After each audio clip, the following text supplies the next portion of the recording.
You know, it's not about race, it's not about misogyny. It is for me. It is for me. We're looking at different things. You're hearing different things than I'm hearing because you're not listening for the same things. What are you going to do? What are you going to do? There's nothing to be done until you know what you're fighting. It's pissing in the wind doesn't help. You just get a wet face. So we've got the ladies of The View fighting amongst each other again. It looks like their fake on-camera chemistry is starting to get exposed. Whoopi Goldberg openly admits that she sees everything through racism and sexism, so that's why nobody can tell her that the election was anything but racism and sexism. You've got Joy Behar making one of the wildest claims I've ever heard anybody on The View make, that they're actually a factual source of information, while also attacking Joe Rogan as fake news. And as the tasty little cherry on top, all of Donald Trump's January 6 charges have been dropped. Before we get into it though, if you guys could leave a like on the video, I would really appreciate it. Make sure you subscribe to the channel if you have not already, and turn on the notification bells so you never miss a video. Now let's get into Whoopi Goldberg openly admitting that she is a professional victim and sees everything as racism and sexism. Watch. As I've always said, you know, this process was handled without me. Yeah. Yeah. Because the things I was looking for, you know, and I listen to people make fun of it, you know, it's not about race, it's not about misogyny. It is for me. It is for me. Because that's how you see me first. We're looking at different things. You're hearing different things than I'm hearing because you're not listening for the same things. We just aren't. And that's okay. I have a lot more understanding about what you're looking for than most people have what I'm looking for. I'm a firm believer in what you seek is what you're gonna get. If you go out into the world looking for positivity and happiness, that's what you're gonna find. If you go out into the world looking for opportunity and success, that's what you're gonna find. And also, if you go out into the world looking for hate and victimhood and some sort of injustice, that's what you're gonna find as well. Your perspective can shape your reality more than you think. And what Whoopi Goldberg is saying is when she listens, she's listening for racism and misogyny where there isn't any. And if there isn't any, she has to do the mental gymnastics in order to justify that there is some. So as we know, when stupidity is in the air, Sunny Hostin is not too far behind.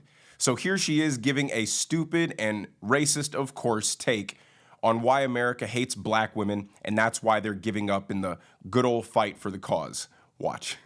9 out of 10 black women voted for Kamala Harris, and that historically black women are sort of the backbone of the Democratic Party, right? And so 92% of black women voted for Kamala Harris. So you have 92% of black women very disappointed and feeling some of the things that you are feeling. So I think people are taking a moment to take care of themselves. Self-care is really big. I think they're also reevaluating how they want to engage in this democracy. She's a friend of mine, but Latasha Brown is also the co-founder of the national voting rights group Black Voters Matter. And while a lot of people said that Stacey Abrams was sort of the architect of Georgia going blue, it was actually Latasha Brown that was on the ground, and Stacey Abrams has admitted that. And Latasha said this weekend, America is going to have to save herself. Mm-hmm. She said, people can rely on black women to lead change, but the next 4 years will look different. That's not a Herculean task, that's for us. We don't want that title. I have no goals to be a martyr for a nation that cares nothing about me. And I think a lot of black women are feeling that way. What evidence during this election cycle, or hell, even during the past 8 years of Trumpism, would give you any indication that America does not care for black women? If the only thing you can point to is that your candidate lost and she happened to be a black woman, well then does that mean that every time a white candidate loses, that America doesn't care for white people? I'm sure they wouldn't make that claim. So Alyssa tries to talk some sense in everybody, saying they don't need to be so apocalyptic, so dismal. They can just wait and see what Trump's actually going to do before they start freaking out about it. And Ana Navarro completely rejects that course of action, actually saying that she's going to double down on the fear-mongering, otherwise it's going to make her lose her credibility since she already called him a fascist. And this is when the other ladies turn on her and start fighting with her, and it's absolutely hilarious. Watch.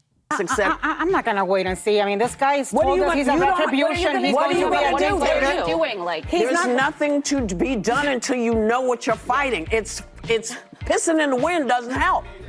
You just get a wet face. But what I'm saying is I have no false expectations that at 78 he's going to all of a sudden turn into another human being. And I'm not going to spend. I spent weeks telling people that he was apocalyptic. I'm not going to change now because it's still the same man. Not treating every single thing like I think that's when we lose credibility. Well, here's the thing: you lose credibility in many different ways. If you don't know what you're talking about and you accuse him of something, then they're going to blow it back. She's right. There is more than one way to lose credibility. You can lose credibility by just flip-flopping and changing your positions with no explanation, i.e. Kamala Harris, or you can lose credibility by doubling down on the same ridiculous position after you've been proven wrong, i.e. Ana Navarro. But it's not like the ladies of The View have a shred of credibility anyways. They're just a bunch of fear-mongering, race-hustling, divisive people who have no interest in telling the facts. But let Joy Behar tell it, they're actually a credible and factual source of information, and that's why the viewers like them. I can't believe this came out of her mouth. Watch. So when you see something that really pisses you off, you should triple check that one. Yeah. But I think that's why people like our show, because they know that we are checked by ABC News. But we're checked by everybody. Yeah. I mean, if we're wrong, we have, the legal note here. The human legal note. But we went from Walter Cronkite, basically, to this guy, Joe Rogan, who believes in dragons. I checked it. He believes in dragons? He believes in dragons. Did you triple source that? Yes, I did. And he also thinks that dragons, like dinosaur-y type of animals, roamed the earth when people did. So this is the type of really, really bad information that's going out there. First off, Joe Rogan is not the news. Joe Rogan is a podcast where he sits down with interesting people from various backgrounds, experts in fields, people experienced in a wide variety of things, and they talk about all kind of stuff. It's just a conversation about a wide array of topics. They've talked about aliens, they've talked about dragons, who cares? It's interesting stuff. Now, it's already been debunked that Joe Rogan never said he believed in dragons. Him and a couple of guests were just having conversations about the possibility of dragons existing. But even if he did, it wouldn't matter. If people think dragons exist or people think aliens exist, that has no bearing on how they actually walk through their normal daily lives and how they interact with the world.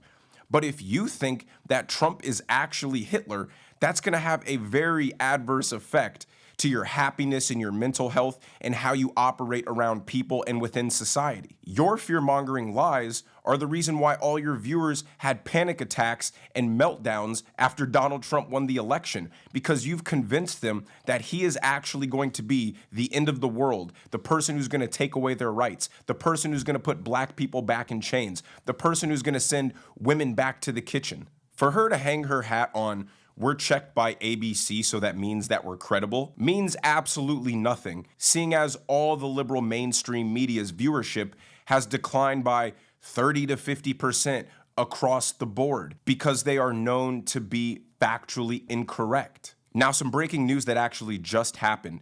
Donald Trump's January 6th federal charges were just dismissed. And this is such a huge win for Donald Trump and the American people because it essentially puts to bed this whole era of weaponizing the justice system against your political opponents. But of course, not everybody is happy about this news. Here's an NBC reporter saying that this decision shows that Trump, unfortunately, is above the law rather than these were just some bogus charges. Watch.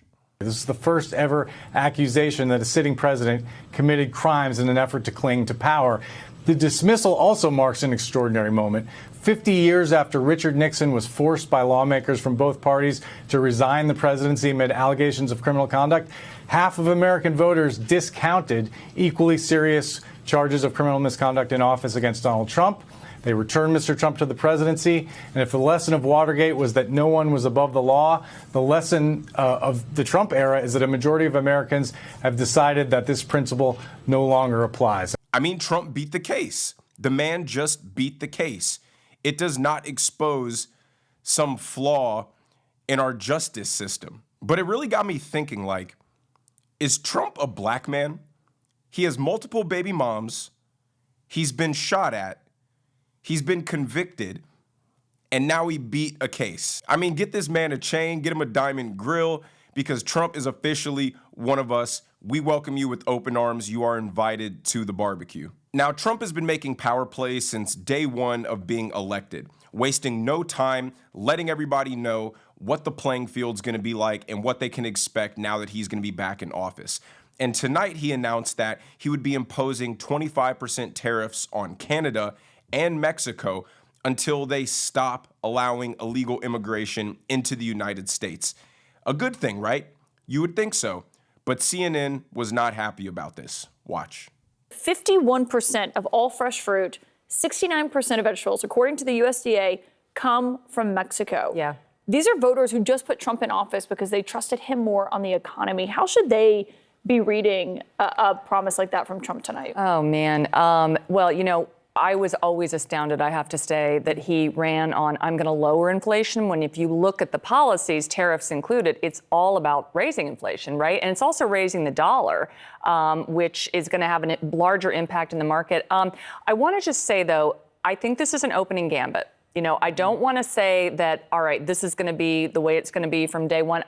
Trump says a lot of things. You think he's bluffing? I think that what's happening fundamentally now that's different under this president is that the U.S. market will be used as a chit on a gambling table that is the global economy. I mean, that is the way you have to look at it. We are not in trade as usual. We are not in the economy that we've known, frankly, for the last 40 years or so. It's going to be totally different.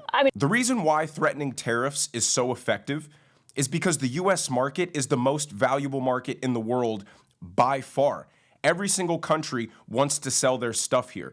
And because of that, we can utilize access into our market as leverage. And so what we're saying to Mexico and Canada is, if you guys don't do more to stop illegal migration coming through your country into ours, we will make things harder for your companies to do business in the United States. And also, China has been taking advantage of the free trade agreement between Canada and Mexico and basically shipping their products into those countries and then bypassing tariffs by importing them into the United States. So all Trump is saying is, you guys got to stop illegal immigration, you guys got to stop letting China use you as a loophole, or else it's going to become very expensive for your companies to compete in the United States, which would have horrible ramifications for both Canada and Mexico's economies. I personally think it's a great thing. W's all around the board. Trump is winning. America is winning right now. And even though the liberals can't see it and they're just panicking about the sun not rising in the morning, I know that they're going to at least be happy in 4 years once they get to take advantage of everything that Trump's doing for America. But let me know what you guys think in the comment section down below about the hosts of The View still fighting amongst each other. Let me know what you think about Afro era being over. I got my braids put back in. It was certainly a hell of an era. Make sure you guys like the video if you have not already. Subscribe to the channel and turn on notifications so you never miss a video. And I will see you guys in the next one.